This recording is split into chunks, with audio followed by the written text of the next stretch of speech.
Hello, everybody. Welcome back. I just finished reading the introduction to this book to present to you guys, and I realized that chapter 1 is so short, I wanted to keep on reading, so I'm just making a back-to-back video. I may post them back-to-back as well, just so we can get moving along into the book, since some of the chapters are quite lengthy. But chapter 1 is very short, and it's quite a startling title. So, as I said in the end of my introduction video, if you didn't catch it, I will tell you again, please do not allow fear to settle into your heart as I read these things to you. They are not meant to bring fear. They are meant to bring awareness, and knowledge is indeed power. And you also have to keep in mind that this book was written or published in 1991.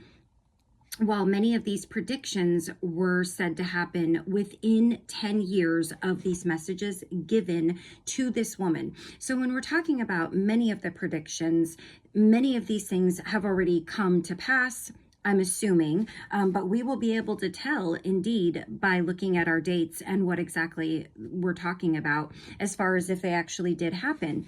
So use your discernment and do not come to anything like this holding any fear in your energy, in your heart, or in your mind. All right. So chapter 1, Mary's warning to the world. Mary, the mother of Jesus, is sending this message to all the inhabitants of the planet Earth. It warns of the impending danger to everyone here and tells people what to do to prepare. People of planet Earth, listen to this message. I, Mary, mother of Jesus, am alive and concerned for you. My message is to the whole globe and not only to church members. Listen and pay attention to my words sent through this soul. Each individual living on earth will have some trials and tribulations to endure. And since these will be worldwide events, I wish to reach as many people as possible. For too long, my image has hung in churches and homes as one to be worshipped. Only one merits this type of worship, God, our Creator. Notice how she doesn't mention Jesus. A lot of people worship Jesus as well. There is only one place to find Him, and that is in your heart and mind. Excuse me. Make peace with yourself and seek to find God in your heart and mind. Return to the origin of all. Return to your original starting point, God. We all have this in common, that each of us originated in God. It matters not how you return to God. What does matter is the desire in your heart and the earnestness of your seeking. With all of your might and with all of your best efforts, seek to commune with God, Almighty and all-powerful. Let's see. Okay, now this next one is titled The Coming Changes.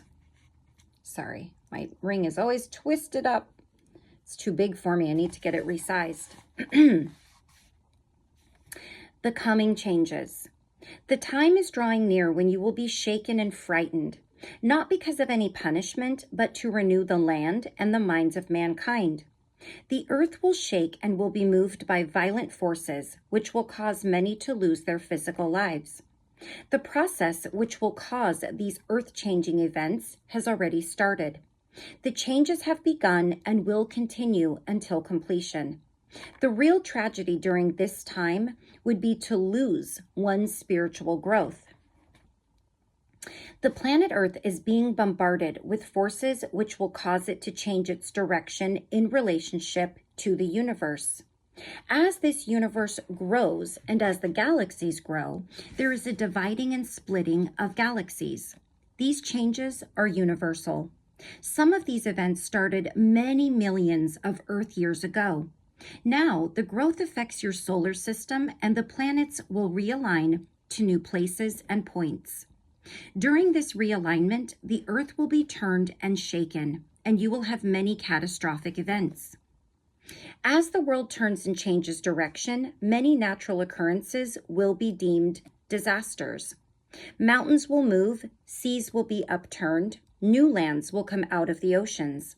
Some of the land which is now inhabited will be inundated and returned to the ocean floor to be allowed to renew.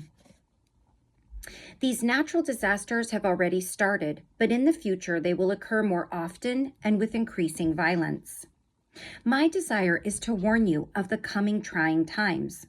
I wish for you to turn to God in your hearts and through your minds, for in this way some of you will survive these catastrophic events by renewing your spiritual values. Only in prayer and meditation will you find solace. Bring all your cares to the altar in your heart. Allow God to heal your hearts, your lives, your spirits, and your loved ones. This healing is your only hope, your only recourse. Only by prayer and meditation will you be individually led and guided. Residents of planet Earth, heed these warnings. You are living in perilous times. Now is the time to come to God with an open heart and mind, filled to capacity with the hope of God. This will be the only way to endure the trying times which you face. Far too long have you ignored all calls to return to your original goal. Far too long have you turned your backs on the spiritual element. The last few years of this century will bring many surprises and much upheaval to those on earth. How do I reach your hearts of stone? How do I reason with your closed minds? When will you listen to my warnings? I am appearing throughout the world. I will continue to appear in many diverse places. These apparitions will be for the sole purpose of warning you of the times ahead. In the next few years, you will see the hand of fate deal out some mighty blows to Earth. You will have earthquakes, volcanic eruptions, many large and damaging storms and tidal waves of unheard proportions. Look for strange happenings in the sky, along with strange appearances of stars. The polar ice caps will begin to melt and to break apart. In the last years of this century, many will wonder about the reason for these events. Each incident will serve to remind you of your impotence. You will soon realize that you must look to a higher power to help you. Pray and meditate. People of planet Earth, pray. Cleanse your minds of all fear, envy, jealousy, malice, despair, and of all addictions.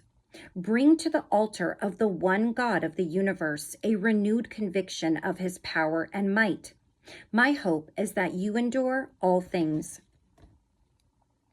There are many predictions revealed in these writings which have already been revealed elsewhere. These are given for you to see and to believe. Believe in these words. Believe in the power of God to be with you every moment. Renew your faith in God and in the good. Look into your heart to find answers which will come into your mind at the appropriate time. Have faith in your ability to hear the truth as it is spoken. I plead with all people on earth to spend time in prayer for yourself, your loved ones, and for your world. Praying is something each person can do. Prayer is urgent. Say the prayers you were taught as a child. Over and over, God has said that praying is simply talking to him, and that can indeed be your prayer, talking to him. What is it you do not understand? What is it you dread? What is it you need? What are your goals? How do you wish to be? How do you wish to be treated by others? Are you happy? Are you healthy? Are you living harmoniously? All these needs and desires are to be brought to God in your heart and in your mind. If it is of benefit to enter a church to pray and meditate, then by all means do so. If you are better able to pray on your knees, do so. Use whatever position, words, or place that enables you to pray. Places, words, beads, and churches are not the issue. Your ability to commune with the one God is of utmost importance. During the troubling times ahead, prayer will give you calmness, valor, and hope as you set up the lines of communication with God. Come with your form of prayer and use it.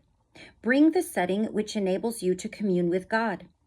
Remember always that the most important thing is your ability to pray in your own way. Sincerity is vital to prayer. God knows your deepest longings, your best kept secrets. He knows every thought which enters your mind. There is nothing hidden from God. He knows with what sincerity you seek him. In earnestness and in sincerity, ask the one God of the universe to help you establish lines of communication with him. Your sincere desire to be near God will enable you to receive his guidance. God's ways are many, and he uses many different situations and conditions to reach out to you. Reread these words and find in your heart a new conviction and determination to pray and grow close to God. Okay, so that completes chapter 1. As you can tell, it was very short. Chapter 2, on the other hand, is about 30 pages. So I will be breaking this up into 2 or 3 videos. We will see as we get started in that in the next chapter and in our next video. So thank you all very much for joining me for this part of the book. And in our next video, we will start on chapter 2, which goes into her predictions. And just to let you know ahead of time, in case you like to know kind of what we're going to be doing next, we have a list of the predictions. We have some immediate predictions along with specific dates that you all might be interested in looking up after you listen to this, since they've passed. Things that are going to be taking place from 90 to 92. And we're not just talking about weather patterns and earthly things happening with volcanoes and earthquakes and floods. We're also talking about political and national things. 1993, and then we have a section 1993 on, which I believe is our largest section. I'm trying to see if there are any other categories that they have set apart. As far as, okay, Mary's apparitions, that's a little further on in the chapter. Specific earthquakes and unusual weather patterns. Events already reported in the news media. Polar caps. And that's it for chapter 2. And then we're going to be talking about Mary and Joseph's life together on earth. That's chapter 3. So that gives much to look forward to, much to think on before we go into that chapter 2, which I am anxious to get to because I want to know, but I'm going to wait and read it along with you as I usually do, unless it's a book that I've already read a while ago and I'm bringing it to you because it's in my stack. It fits my genre and it's something that I feel may resonate with people. So thank you again for joining me. I love you all very much. And until I see you again, take care of yourselves, take care of those around you, pray, meditate, create some space in your life to have a connection with your spiritual journey, which is what this is, whether you're aware of it or not. From the moment you're born and even before, this is all just your soul's journey, and you have to have somewhere to put the soul, correct? So thank you again for joining me. I love you, I love you, I love you, and I will see you again soon for chapter 2. Bye-bye.